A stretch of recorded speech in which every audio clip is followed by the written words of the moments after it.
অনেকদিন ধরেই ভক্তরা অপেক্ষা করে আছেন পদাতিক সিনেমার জন্য। বিশেষ করে চঞ্চল চৌধুরীর মৃণাল সেনের লুক দেখে চমকে গিয়েছিলেন দর্শক ভক্তরা। এবার প্রকাশ পেল পদাতিক সিনেমার টিজার। 14 মে মৃণালের 101তম জন্মবার্ষিকী উপলক্ষে প্রকাশ পেল পদাতিক সিনেমার টিজার। সিনেমাটি উপমহাদেশের বিখ্যাত পরিচালক মৃণাল সেনের বায়োপিক।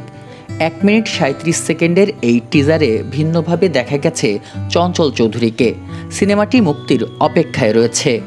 দেখা গেছে মৃণাল সেনের শৈশব থেকে সিনেমায় আসার গল্প, নির্মাণ ও তার ব্যক্তিজীবনের গল্প পদাতিকে উঠে এসেছে। এ বায়োপিকে মৃণাল সেন কিভাবে সিনেমা নির্মাতা হন সেই প্রসঙ্গ থেকে পরবর্তী সময়ে মানুষের জন্য কথা বলার মাধ্যম হিসেবে সিনেমাটাকে বেছে নেওয়া, তাদের সংগ্রাম, তাদের বেঁচে থাকা না থাকার গল্প সেলুলয়েডে তুলে ধরেন।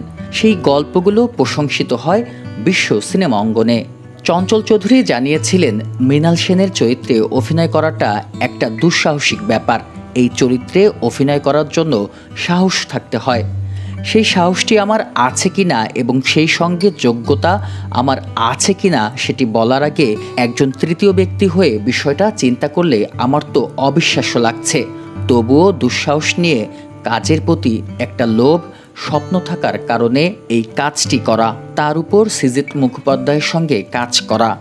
ওর যতগুলো কাজ দেখেছি তা দেখে সৃজিতের সঙ্গে কাজ করার ইচ্ছে ছিল। চঞ্চল চৌধুরী আরও জানান, সৃজিতের সঙ্গে আরও আগে কাজ করার কথা ছিল। কোভিড পিরিয়ডে একটা কাজ নিয়ে কথাও এগিয়েছিল। সৃজিতের ওয়েব সিরিজ রবীন্দ্রনাথ এখানে কখনো খেতে আসেনিতে আমার কাজ করার কথা ছিল, কিন্তু করোনাকালে ছবিটির শুটিং বাংলাদেশে না হওয়ায় তার হলো না।